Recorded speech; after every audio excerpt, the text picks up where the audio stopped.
Hi friends, welcome back to our channel. இன்றைக்கி நம்மளோட சேனலில் என்ன வீடியோ பார்க்க போகிறோம்னா, ஆடி கிருத்திகையோட ஸ்பெஷலான வீடியோ தான் பார்க்க போகிறோம். நம்மளோட சேனல்ஸ் பார்க்குற நண்பர்கள் யாராக இருந்தாலும் நம்மளோட சேனலை சப்ஸ்கிரைப் பண்ணிவிட்டு பக்கத்தில் இருக்க பெல் ஐக்கனை கிளிக் பண்ணிக்கோங்க. வாங்க வீடியோக்குள்ளே போகலாம். இன்றைக்கி காலையில் எழுந்ததுமே ரொம்ப சந்தோஷமாக, ரொம்ப மன நிறைவாக இன்றைக்கி டேவை நான் தொடங்கினேன். ஆடி கிருத்திகைன்றனால கண்டிப்பாக இன்றைக்கி முருகனுக்கு ஒரு படையல் போட்டு படைச்சிடணும் அப்படின்னு ரொம்ப நாளாக யோசிச்சுட்டே இருந்தேன். ஏன்னா சஷ்டி விரதம் இருக்கிறப்ப, செவ்வாய் விரதம் இருக்கிறப்ப என்னால் செய்யவே முடியலை. இது என்னோட நீண்ட நாள் ஆசைன்னு கூட சொல்லலாம். அதுக்கான டைமும் காலமும் எனக்கு கரெக்டாக அமையலை. ஆனால் இன்றைக்கி அமைஞ்சிருக்குன்னு நினைக்கும் போது நான் ரொம்ப சந்தோஷப்படுறேன். இந்த நாள் எனக்கு ரொம்ப ஸ்பெஷலான நாள். காலையில் எந்திரிக்கும் போதே அவ்வளோ ஒரு சந்தோஷமாக இருந்தது. ஏன்னா முருகனுக்காக சமைச்சு முருகனுக்காக படைக்க போகிறோம். அது என்னோடய கையால் சமைச்சு நான் படைக்க போகிறேன்னு நினைக்கும் போதே எனக்கு அவ்வளோ ஒரு மனசு நிம்மதியாகவும் சந்தோஷமாகவும் தான் இந்த சமையல் ஆரம்பித்தேன். இன்றைக்கி நான் முருகனுக்காக அப்படி என்னெல்லாம் சமைக்கிறேன்னு தானே பார்க்க போகிறீங்க. எதுவுமே சமைக்கலைங்க. ரொம்ப சிம்பிளாக சாம்பார், சாப்பாடு, அதுக்கப்புறம் ஒரு பொரியல், அப்பளம், பாயாசம், பொங்கல், வடை, சுண்டல், இது தாங்க அவருக்காக செஞ்சேன். எந்த இது செஞ்சாலும் நம்ம மனசில் எந்த ஒரு சஞ்சலமும் இல்லாமல் மன நிம்மதியோட நிறைவாக ஒரு டம்ளர் பாலை வச்சா கூட அதை அவர் ஏற்றுப்பார். அந்தளவுக்கு கருணை உள்ள ஒரு கடவுள் தான் முருகன். கருணை கடவுள் கந்தன் கூட சொல்லியிருக்காங்க ஒரு பாட்டில். அது மாதிரி தான் நம்ம என்ன மனசார வேண்டி வச்சாலும் அதை முருகனை ஏற்றுப்பார். இன்னொரு விஷயம் என்ன சொல்லணும்னா, முருகனை பொறுத்த வரைக்கும் நம்ம பால் காவடி, பால் குடம் எடுக்கிறது, காவடி எடுக்கிறது, அழகு குத்திக்கிறது, அதெல்லாம் தாண்டி அவருக்கு ரொம்பவும் பிடிச்ச இன்னொரு காணிக்கை இருக்குது. அந்த காணிக்கை என்னன்னா, நம்ம மனசு ரொம்ப தூய்மையாகவும் ரொம்ப சுத்தமாகவும் நல்ல எண்ணங்கள், நல்ல செயல்கள், மற்றவங்களுக்கு உதவுற குணம், மற்றவங்களுக்கு ஒரு உணவு வாங்கி கொடுக்குற குணம், இந்த மாதிரி குணங்கள் இருக்கிற ஒரு ஆளுக்கு தான் நபருக்கு தான் முருகனுடைய அருள் கண்டிப்பாக கிடைக்கும்னு சொல்லி ஒரு ஐதீகம் என்னோட மனசில் இருக்குது. ஏன்னா நல்ல மனசும் நல்ல எண்ணங்களும் இருக்கவங்களுக்கு தான் கடவுளோட ஆசீர்வாதம் எப்போவுமே இருக்கும். அதை நான் நம்புகிறேன் முழுசாக. அதே மாதிரி இந்த வீடியோ பார்க்குற நண்பர்கள் நீங்களும் இது வரைக்கும் நம்ம வாழ்க்கையில் என்ன கஷ்டப்பட்டிருந்தாலும் சரி, என்ன கடன் வாங்கியிருந்தாலும் சரி, எவ்வளோ மனக்குழப்பங்கள் இருந்தாலும் சரி, மன சஞ்சலங்கள் இருந்தாலும் சரி, தீராத வேதனை இருந்தாலும் சரி, ஒரு நிமிஷம் கண்ணை மூடி இந்த ஆடி கிருத்திகை அன்னைக்கு உட்காந்து ஒரு ரூம்லையோ இல்லை நீங்கள் இருக்க இடத்துலையோ உட்காந்து ஒரு நிமிஷம் கண்ணை மூடி, முருகா இன்றைக்கி என்னோடய மனசில் இருக்க சஞ்சலமும் கவலையும் போயிடணும் அப்படின்னு நம்பிக்கையோட மனமுருகி முருகன்கிட்ட வேண்டுங்க. கண்டிப்பாக அதற்கான மாற்றத்தை தருவார். கஷ்டம் தீருமா தீரலையான்னு எனக்கு தெரியாது. ஆனால் நம்பிக்கையோடு நீங்கள் முருகன்கிட்ட சொன்னீங்கன்னா அந்த கஷ்டத்தை எவ்வளோ தூரம் தீர்க்க முடியுமோ அந்தளவுக்கு தைரியத்தையும் தன்னம்பிக்கையும் தரக்கூடிய ஒரே கடவுள் முருக கடவுள் தான். அதை நான் முழுசாக நம்புகிறேன், பிலீவ் பண்ணுறேன். அதே போல் நீங்களும் நம்புங்க. உங்கள் குடும்பத்தில் எப்போவுமே சந்தோஷம், நிம்மதி, உங்கள் குழந்தைங்களோட ஆரோக்கியம் எல்லாமே நல்லபடியாக இருக்கும்னா கண்டிப்பாக நீங்கள் முருகனை மட்டுமே தான் கும்பிடணும். ஏன்னா அப்படி ஒரு அழகான கடவுள் தான் முருகன்.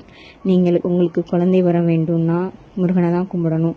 கல்யாண தடைகள் நீங்கணும்னா கண்டிப்பாக நம்ம முருகனை தான் கும்பிடணும். நம்ம உடம்பு சரியில்லாமல் போனாலும் அந்த உடம்பு ஆரோக்கியமும் நல்லா இருக்கணும், நம்ம முருகனை தான் கும்பிடணும். ஸோ எல்லாவற்றிற்கும் தரக்கூடிய ஒரே தெய்வம் முருக கடவுள் தான். நம்ம 2 கையால் கேட்டால் அவர் 12 கையால் கொடுப்பாங்கன்னு சொல்லுவாங்க. அது உண்மைதான். நீங்கள் தீராது அவரை விடாப்பிடியாக பிடிச்சிக்கிட்டு முருகா எனக்கு கொடுங்க கொடுங்க கொடுங்கன்னு கேட்டுக்கிட்டே இருந்தீங்கன்னா அவர் 12 கையில் கொடுப்பாரு. அந்தளவுக்கு ஒரு அதிசயம் நிகழ்த்தக்கூடிய கடவுள் தான் நம்மளுடைய முருகப்பெருமான்.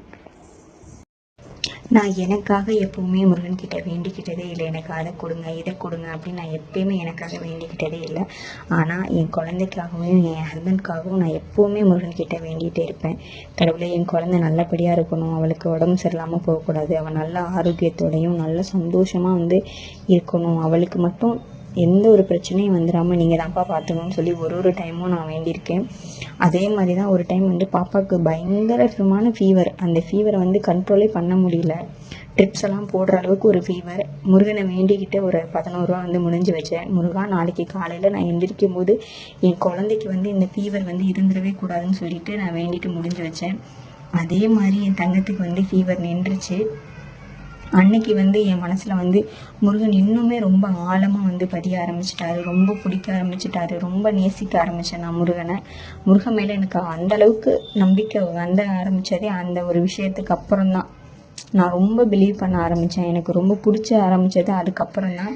அதே மாதிரி உங்களோட வீட்டில் எந்த பிரச்சனையாக இருந்தாலும் சரி, எந்த கஷ்டமாக இருந்தாலும் சரி, முருகா நீ பார்த்துக்கோ அப்படின்னு சொல்லிட்டு அவனோட பாதத்தில் ஒப்படைச்சிட்டு உங்களோட வேலைகளை பார்க்க ஆரம்பிங்க. வாங்க சாமிக்கு எல்லாம் சமைச்சு படையெல்லாம் போடலான்னு வந்து பார்க்கலாம். இன்றைக்கி வந்து மனசார என்னோட கையிலே வந்து பச்சரிசி ஊற வச்சு அதை வந்து மிக்சியில் அரைச்சி மாவிளக்கு வந்து ஃபஸ்ட் டைம் வந்து ப்ராப்பராக கரெக்டாக எனக்கு வந்து அந்த மாவிளக்கு வந்து வந்திருக்கு. அதை பார்க்கும்போது எனக்கு அவ்வளோ சந்தோஷமாக இருந்துச்சு. நிறைய டைம் நான் மாவிளக்கு செஞ்சுருக்கேன், ஆனால் அதெல்லாம் உடஞ்சி போயிடும். ஆனால் இந்த தடவை முருகனுக்காக நான் செஞ்ச அந்த மாவிளக்கு வந்து ரொம்ப அழகாக நல்லபடியாக வந்துச்சு. எனக்கு ரொம்ப சந்தோஷமாக இருந்துச்சு. அது மட்டும் இல்லாமல் இன்றைக்கி காலையில் ஒரு நல்ல வைப் இருந்தது. காலையில் எந்திரிக்கும் போதே வந்துட்டு என் பாப்பா 6:30 மணிக்கு என் கூட எந்திரிச்சா.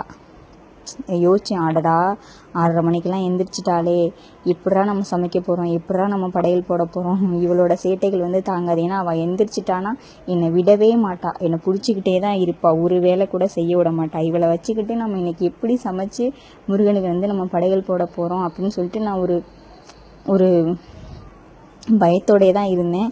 ஆனால் இன்றைக்கி என் பொண்ணு என்றைக்கும் பண்ணுற சேட்டை இன்றைக்கி நான் பண்ணவே இல்லை. ரொம்ப சமத்தா அமைதியாக ஒழுங்காக இருந்தா. அதுதான் வந்து முருகன் எனக்கு காமிச்சு கொடுத்த ஒரு நான் இருக்கேன், நீ பயப்படாத, எனக்கான எல்லாத்தையுமே நீ வந்து தைரியமாக பண்ணுன்னு சொன்ன மாதிரி இருந்தது. என்னோடய காதில் சொன்ன மாதிரி எனக்கு இருந்தது. என்ன மாதிரியே முருகனை லைக் பண்ணுறவங்க, முருகனை பிலீவ் பண்ணுறவங்க இந்த வீடியோஸ் பார்த்தா மறக்காமல் லைக் பண்ணி சப்ஸ்கிரைப் பண்ணி நம்மளோட சேனலோட பெல் ஐக்கானை கிளிக் பண்ணி வச்சுக்கோங்க. நல்லபடியாக முருகனுக்கு வந்து